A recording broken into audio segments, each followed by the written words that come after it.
그러면 먼저 자동사와 타동사에 대해서 공부를 해보시겠습니다. 자동사는 스스로 뭔가를 하는 동사가 되겠고요. 타동사는 다른 것이 뭐 있어야 되는 동사가 될 겁니다. 그래서 자동사는 다른 요소가 필요 없는 동사, 타동사는 목적어가 없으면 문장이 성립되지 않는 동사라고 생각하시면 되겠습니다.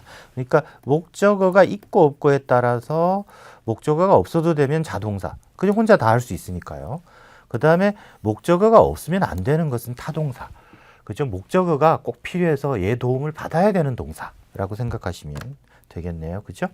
그래서 자동사는 동작이 행위자에 국한돼서 목적어를 갖지 않아도 된다라는 겁니다. fish swim 그랬네요. 그냥 물고기들은 헤엄을 친다. 그죠? 물고기가 헤엄을 치는데 그 다음에 뭐를 헤엄치게 한다가 아니라 물고기가 어떤 행동을 한다는 거죠. He sneezed. 그가 재채기를 했다. 역시 마찬가지입니다. 재채기를 누구한테 시키는 게 아니라 얘가 재채기를 했다는 거죠. Time flies like an arrow 그랬습니다. 시간은 화살처럼 빨리 날아간다. 그죠? 시간이 날아가는데 뭐뭐처럼입니다.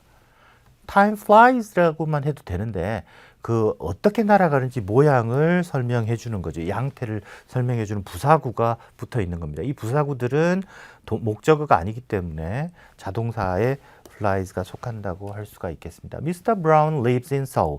Mr. Brown은 산다. 어디에? 서울에. 그래서 사실 이게 이 뒤에 게 없으면 문장이 자연스럽지가 않잖아요. 이게 목적은 아니지만 보어도 아니고 목적어도 아니지만 이런 것들이 사실은 문장의 이해에는 도움이 되고요. 살을 붙여주는 효과가 있거든요. 그래서 이런 것 전치사구나 부사구 같은 것들은 문장의 동사의 의미를 풍성하게 해주는 그런 요소들이지만 목적어는 아니기 때문에 flies나 lives는 자동사로 분류가 됩니다. 그 다음에 타동사는 동작이 지배하는 대상, 목적어를 가진다라는 거죠. He wrote a letter 그랬습니다. 그가 편지를 썼는데 뭘 썼는지 그죠? 그게 필요하다는 거죠. 편지를 썼다. 우리말의 뭐뭐를 뭐뭇을에 해당되는 겁니다. The girl broke. 그 소녀가 깼어요. 근데 뭘 깼는지를 알아야 될 거 아니에요. 그죠? 창문을 깼군요. broke the window. 그 창문을 그 소녀가 깼다라는 거죠. 그 다음에 뉴스가 흥미를 줬어요. 그죠? 흥미롭게 했어요. 누구를 흥미롭게 했습니까? 우리를. 그래서 이 목적어가 필요로 한 것들, 이런 동사들을 우리가 타동사라고 부릅니다. They sell. 그들은 팔아요. 그들은 판다인데 판다라고만 하면 뭘 파는지 정확히 알 길이 없죠. 그래서 뭐뭇을 판다라고 하는 거죠. The imported tea at that store. 그 가게에서 뭘 팝니까? 수입차를 판다라는 거죠. 외국에서 수입해온 티, 차를 팝니다. 녹차나 홍차나 뭐 이런 것들을 판다는 이야기죠. 그래서 이 동사들은 보면 다 목적어 뒤에 나오는 동작이 지배하는 대상, 그죠? 쓰는데 뭐뭐를 쓴다. 깨뜨리는데 뭘 깨뜨린다라는 거죠. 그 다음에 interested us입니다. 흥미를 주는데 누구한테 흥미를 줬냐? 우리. 파는데 뭘 판다. 이런 것들이 필요하다라는 거죠. 목적어를 가지게 되는 것이 바로 타동사가 되겠습니다. 그렇다면 자동사는 여러분들 지금 공부했지만 목적어가 없어도 되는 동사죠. 목적어를 취하지 않는 동사인데 완전 자동사는 그럼 뭘까요? 목적어도 없지만 완전 불완전의 구분은 보어가 있느냐 없느냐에 따라서 보어를 취하느냐 취하지 않느냐에 따라서 완전 동사인지 불완전 동사인지가 구별이 됩니다. 그러니까 타동사의 경우에도 완전 타동사, 불완전 타동사가 있다는 걸 우리가 목차에서 배웠잖아요. 완전 타동사는 목적어는 취하지만 보어를 취하지 않는 것. 불완전 타동사는 목적어도 취하고 보어도 취해야 되는 거입니다. 보어는 무슨 뜻일까요? 보충해 주는 말이죠. 그죠? 그래서 이제 뭐 어떻게 보충을 해주는지 한번 살펴볼 필요가 있겠네요. 한번 볼까요? 완전 자동사입니다. 완전 자동사는 문장에서 주어하고 동사가 없으면 안 된다 그랬잖아요. 그 주어하고 동사가 있습니다. 그래서 뒤에 자동사니까 목적어도 없잖아요. 그 다음에 완전이니까 보어도 없죠. 그러니까 아무것도 없어요. 주어하고 동사밖에 없는 문장입니다. 이걸 우리가 소위 문장의 5형식에서 1형식 문장이다라고 부르죠. 여기서 우리가 한 가지 주의할 것은 보어나 목적어나 이 두 가지입니다. 보어나 목적어가 어떤 거냐라는 거죠. 이 목적어라고 하는 것은 대개는 명사만이 목적어가 될 수 있습니다. 명사나 대명사가 목적어가 될 수 있고요. 보어는 명사라든지 아니면 형용사가, 명사나 형용사가 보어가 될 수 있습니다. 그러니까 대개의 경우 주어나 목적어의 의미를 보충 설명해 주는 거죠. 그게 보어가 되겠습니다. 지금은 완전 자동사니까 보어가 등장을 하지 않지만 불완전 자동사가 되면 나오겠죠. 그때 한번 자세히 또 이해를 하시면 될 것 같고요. Advertisement pays 그랬네요. pay는 이익이 된다라는 거죠. 그러니까 광고는 효과가 있다 정도의 의미가 되겠고요. The disease spread rapidly. rapidly는 이건 부사입니다. 부사라서 보호도 될 수 없고 목적어도 아닙니다. 이 부사, 아까 부사구, 전치사구, 부사구 이런 것들은 부사, 부사구, 전치사, 전치사구 뭐 이런 것들은 문장 성분에 포함되지 않아서 형식을 따질 때 쓰지 않습니다. The disease 그랬네요. 그 질병이 spread, 번졌다라는 거죠. 아주 빠른 속도로 번졌다. 자, 번졌다까지가 동사고 이거는 rapidly는 부사이기 때문에 문장 성분에 포함이 되지 않습니다. His opinion differs entirely from mine 그랬네요. 그의 의견은 differs 다르다라는 거죠. 완전히 다르다 부사고요. From mine 역시 마찬가지 전치사구가 되겠죠. 그래서 이 둘 다 문장 성분에 포함이 안 돼서 주어와 동사만 있는 그런 문장이 되겠습니다. The moon was rising above the horizon 그랬습니다. 달이 떠오르고 있었어요. 떠오르고 있었는데 뭐뭐 위로네요. above the horizon 지평선 내지는 수평선 위로 떠오르고 있었다라는 거기 때문에 이것도 역시 전치사구, 부사구가 돼서 이것도 역시 문장 성분에 포함이 되지 않고 주어와 동사만 있는 문장이 되겠습니다. 그래서 이렇게 되면 이건 일형식 문장이다. 가장 간단한 문장 형태가 되겠죠. 두 번째 유형이 되겠습니다. 주어, 동사, 보어가 되는데 불완전 자동사입니다.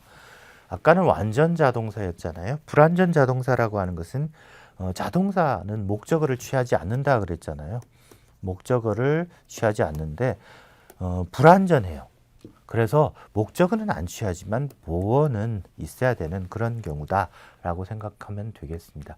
그러니까 동사만으로는 의미를 정확하게 전달할 수가 없어요. 그래서 주어의 의미를 보충 설명해주고 동사를 주어와 동사의 의미를 보충 설명해주는 보어가 들어가야 되는 것이죠.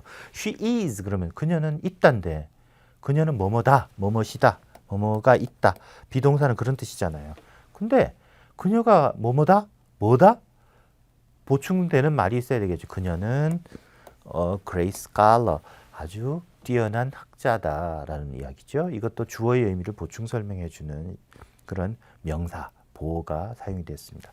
그는 remained, 남아있다라는 거죠. 어떻게 남아있어요? A bachelor, 독신자로 남아있어요. To the last, 마지막 순간까지 독신자로 남아있었다. 그가 a bachelor입니다. 이것도 역시 주어가 어떤 존재인지를 보충 설명해주는 이런 것을 우리가 보어라고 부르는 겁니다. She sat motionless. 이건 지금 명사가 보어가 된 경우죠. 그녀는 앉아 있었는데 어떻게 앉아 있었느냐? motionless한 상태로 움직임도 없이 앉아 있었다라는 거죠. 이건 형용사가 보어가 된 경우입니다. 앉아 있는 동작의 앉아 있는 상태, 그 상태를 앉아 있었는데 어떤 방식으로 앉아 있었냐라는 거죠. 어떤 형태로, 어떤 모습으로 앉아 있었는지를 설명해 주는 것이 되겠습니다. 많은 사람들이 lay dead입니다. 누워 있었는데 어떤 채로? 죽은 채로 누워 있었다라는 거죠. 길거리에 죽은 채로 누워 있었다. 지금 이런 것들은 대부분 상태를 나타내는 그런 보어들을 취한 경우입니다. 보어들이 이제 주어의 이거는 보어가 주어의 의미를 보충 설명해 주는 주격 보어가 되는 경우라고 볼 수 있겠고요. 그래서 전체적으로는 상태를 나타내 주는 그런 경우다라고 생각하시면 되겠습니다. 두 번째로 보면 he became a famous doctor. 아까는 의미상으로 remained, is, 그 다음에 또 뭐가 있었던가요? set, 그죠? lay 이런 식으로 해서 어떤 상태를 나타내는 거였다면 이건 뭐뭐로 되다라는 의미죠. 뭐뭐로 바뀌다. 그 다음에 뭐뭐 상태가 되었다. 이거는 뭐라 그럴까요? 뭐뭐로 변해가는 변화해가는 경우, 그죠? 변화해가는 경우에 해당되는 전환의 이미지가 들어있는 그런 보호들이겠죠. 그라는 사람이 있었는데 이 사람이 뭐가 됐다? 유명한 의사가 됐다라는 거죠. he라는 사람이 유명한 의사처럼 됐다. 의사가 됐다. 그 다음에 she turned pale. 이런 상태가 됐다라는 거죠. 어떤 상태가? 그녀는 창백한 상태가 됐다. 창백해졌다. 원래는 창백하지 않았는데, 원래는 또 유명한 의사가 아니었는데 그렇게 됐다는 거고요. 그녀도 창백하지 않았는데 창백해졌다. 뭘 듣고? At the news. 그 소식을 듣고는 그렇게 됐다라는 거죠. Her cheeks went red as a rose. 그녀의 뺨은 어떻게 됐어요? 요렇게 됐다라는 거죠. 빨갛게 됐어요. As a rose입니다. 장미처럼 빨갛게 변했다라는 거죠. 빨갛게 바뀌어갔다라는 변화된 상태를 나타낸다고 생각하시면 되겠고요. 그 다음에는 seemed, looked라는 동사가 쓰여있죠. 뭐뭐인 것처럼 보이다라는 의미가 되겠습니다. 뭐인 것처럼 보이다. She seemed to be tired at that time. 그 순간, 그때 그녀는 피곤한 것처럼 보였다. The little station looked dreary. 그 작은 스테이션, 역은 어떻게 보였어요? 황량해 보였다. 뭐한 것처럼 보였다. 그녀가 어떤 상태인 것처럼 보였다. 그 작은 역이 어떤 모습인 것처럼 보였다. 그러니까 그녀와 그 작은 역이 어떤 모습인지 그런 상태를 보여주는 거죠. 우리한테. 그래서 보충 설명해 주는 거라고 생각하시면 되겠습니다. 그 다음에 나오는 smells, taste는 이건 오감과 관련된 거죠. The rose smells fragrant. 그 장미는 냄새가 나요. 어떤 냄새가? 향기로운 냄새가 난다. 그 다음에 좋은 약은 맛이 나요. 어떤 맛이? 쓴맛이 나죠. 우리 입에는 쓰다. 둘 다 사람의 감각과 관련된 거죠. 그 다음 proved false니까 뭐뭐로 판명나다, 바뀌는 거죠. 역시 뭐뭐로 드러나다 정도의 의미라고 보시면 되겠습니다. The story proved false 그랬네요. 그 이야기는 거짓인 것으로 드러났다, 판명되었다 라는 의미입니다. 그 이야기는 뭐예요? 이야기가 가짜라는 거죠. 그 다음에 장미는 향기가 난다는 거예요.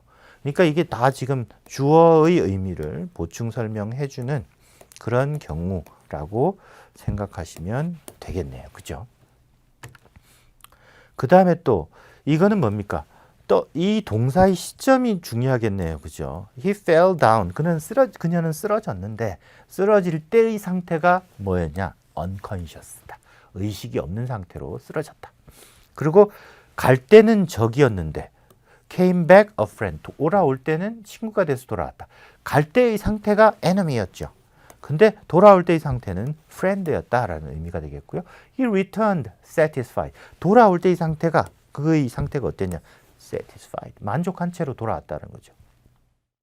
He was born a poet. 그랬네요. 그는 태어났는데 그때 상태가 뭐였냐? 시인이었다. 그는 시인인 채로 태어났다. 그는 그러니까 타고난 시인이었다 정도의 의미가 되겠죠. 약간 추상적인 의미라고 볼 수 있겠지만 그런 정도의 의미로 생각하시면 되겠습니다.